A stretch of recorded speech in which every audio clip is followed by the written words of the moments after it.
Wars are fought for many reasons, and in World War II, the Axis was looking to expand their empire to run in accord with their ideologies. Similarly, the Allies sought not only to militarily defeat the Axis, but to establish a post-war world to their liking. Each of the Allies had different ideas which made post-war planning, as well as maintaining the coalition during the war, a very difficult task.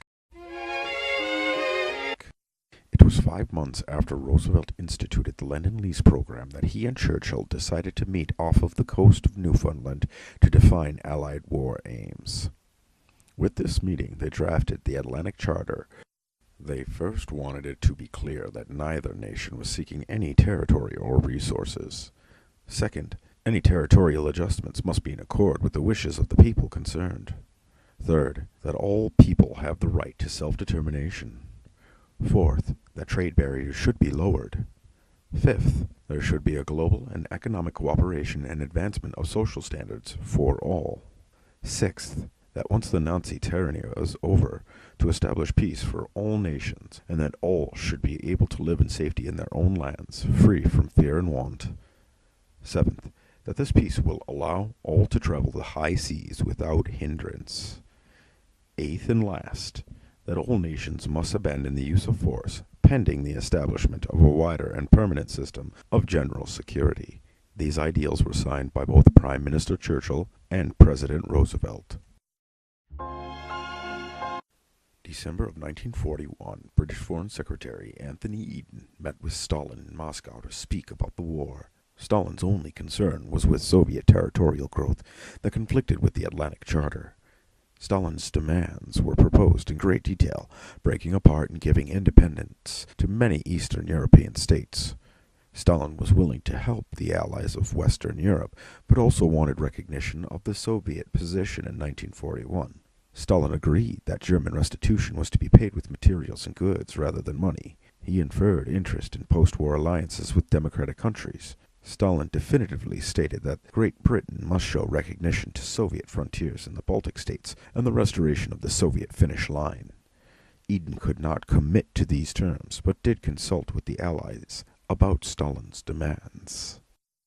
Even though Stalin himself knew that Eden hadn't heard from his superiors, he still asked the British Foreign Secretary.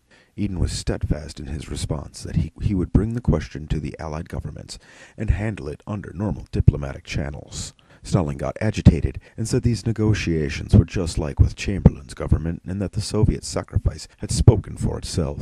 Eden repeated himself again, but Stalin wanted to know how to ask the British government this question, and that maybe they didn't recognize the Soviet acquisition of the Ukraine. There was much contention between the two because of the Baltic states, and Stalin made many arguments in an attempt to get his way, even threatening not to sign the treaties with the Allies and merely stick with the Mutual Assistance Pact.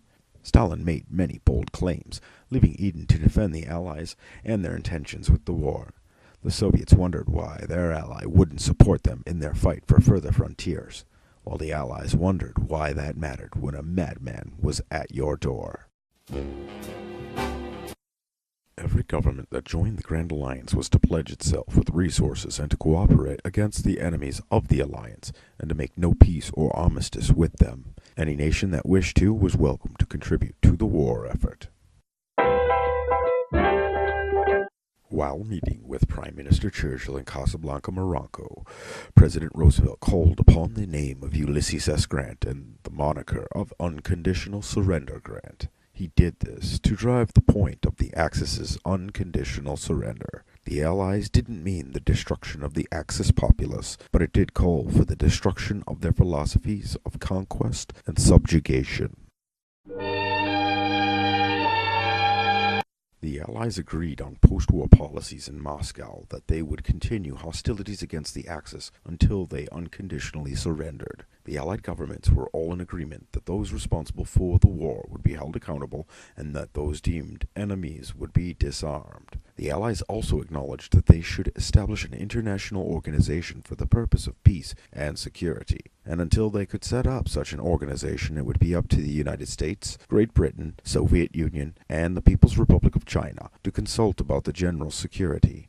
The Allies also stated that they wouldn't employ their military in other states unless there were reasons previously outlined and after joint counsel with each other. Lastly, the Allies declared that they would come to an agreement about the regulation of armaments in the post-war period.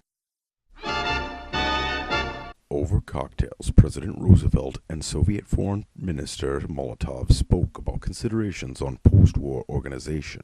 Roosevelt felt that Churchill's idea of reviving the League of Nations was impractical, as there were too many nations involved. The president felt it was up to the United States, Great Britain, Soviet Union, and China, as long as the latter could achieve a unified government, to be the policemen of the world. The first step was general disarmament of all of the nations but the Big Four in order to impose peace, feeling that the peace would last at least 25 years, the lifetime of the present generation. Molotov mentioned that this might be a bitter blow to Poland and Turkey and asked about France being re-established as a great power, and Roosevelt replied, possibly within 10 to 20 years. Roosevelt mentioned that other nations could be added as long as the original members are satisfied with their reliability, and that he hoped that this peace by dictation would show the previous aggressor nations the benefit of permanent peace. Stalin didn't believe that France deserved any considerate treatment from the Allies and had no right to retain their former empire. Roosevelt agreed with Stalin in part, saying that it was necessary to eliminate anyone over 40 and that those that formed the French government. He also felt that New Caledonia and Dakar should be placed under a trusteeship with the UN because of the threat to Australia, New Zealand, and the Americas. Churchill intervened that Great Britain wasn't looking for territory, but that certain strategic points would be necessary to keep world peace. The conversation then turned to the treatment of Germany and how the Allies would not be victorious unless the Reich could be stopped, and they could retain strategic positions to stop German militarism. Stalin was in favor of Germany's dismemberment, though he put forth no other ideas and digressed by talking about Soviet frontiers with Poland, while the president wanted to ensure that the Baltic Sea would have free navigation. Due to a translation error, there was a misunderstanding, but it was quickly corrected with Stalin favorable to free navigation in the Baltic. Roosevelt then said he was interested in establishing the United Nations. Roosevelt wanted to speak with Stalin about the prospect of an international organization to preserve peace. It would consist of 35 members that would meet at different places, discuss, and make recommendations to a smaller body, to which Stalin inquired whether it was worldwide or European. Roosevelt answered worldwide. Roosevelt stated that they would set up a committee that would oversee non-military issues such as agriculture, food, health, and economic questions. Stalin wanted to know if the committee would be able to make decisions binding on the nations, to which Roosevelt said that it was yes and no, and that it would make recommendations for arbitration of disputes, noting that the U.S. Congress would not accept a decision of such a body. Roosevelt then turned to the third organization that he dubbed the Four Policemen. There are 4 chapters to the Dumbarton Oaks Agreement. Chapter 1 was a list of their purpose of maintaining international peace and security. Chapter 2 listed out the principles of the agreement, basically calling for resolve to peace internationally and that members would assist the organization. The third chapter was that membership should be open to all peace-loving states. Chapter 4 is principal organs, such as a General Assembly, a Security Council, International Court of Justice, a Secretariat, as well as subsidiary agencies, when necessary. Churchill and Stalin met up to figure out the destiny of certain countries in Europe. Churchill is quoted as saying, "I pushed this across to Stalin, who had by then heard the translation. There was a slight pause. Then he took his blue pencil and made a large tick upon it, and passed it back to us. It was all settled in no more time than it takes to set down." The Yalta Conference was a turning point for the Allies, where they decided to hold a conference on April 25, 1945, in the United States on the subject of the proposed world organization.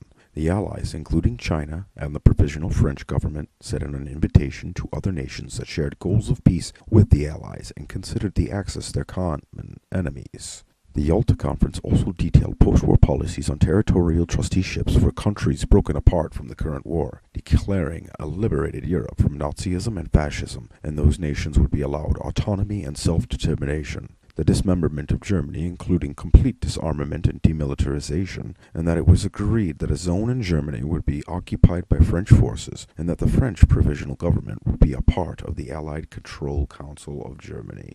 Reparation by Germany was laid out by the Allied nations, where Germany was to pay for the losses of the Allies, surrender their military industrial equipment, annual delivery of goods from Germany, and use of German labor, as well as the distribution of these between the Allies. Major war criminals were acknowledged, and that they would be tried in due course after the close of the conference.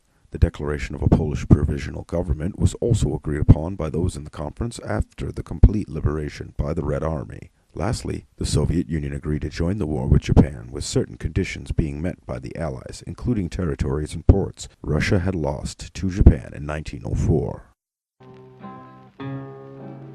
Stalin's informers tell him that the United States has started negotiations for surrender with the Nazis in Italy, and Roosevelt is outraged with the accusations. Roosevelt went through a litany of reasons, even calling the Soviet army gallant and their assistance to get General Eisenhower across the Rhine. Roosevelt then went on to explain to Stalin that his generals were told to accept nothing less than unconditional surrender, and that he had faith that those generals followed his directives. He then goes on to state that such distrust when victory is so close is a tragedy, and that he resents Stalin's informers for what Roosevelt called vile misrepresentations of my actions and those of my trusted subordinates. Roosevelt states that the Soviet problem should be minimized, as there are problems every day with them, and most straighten out, as in the case of the Bern meeting. His last line is, "We must be firm, however, and our course thus far is correct."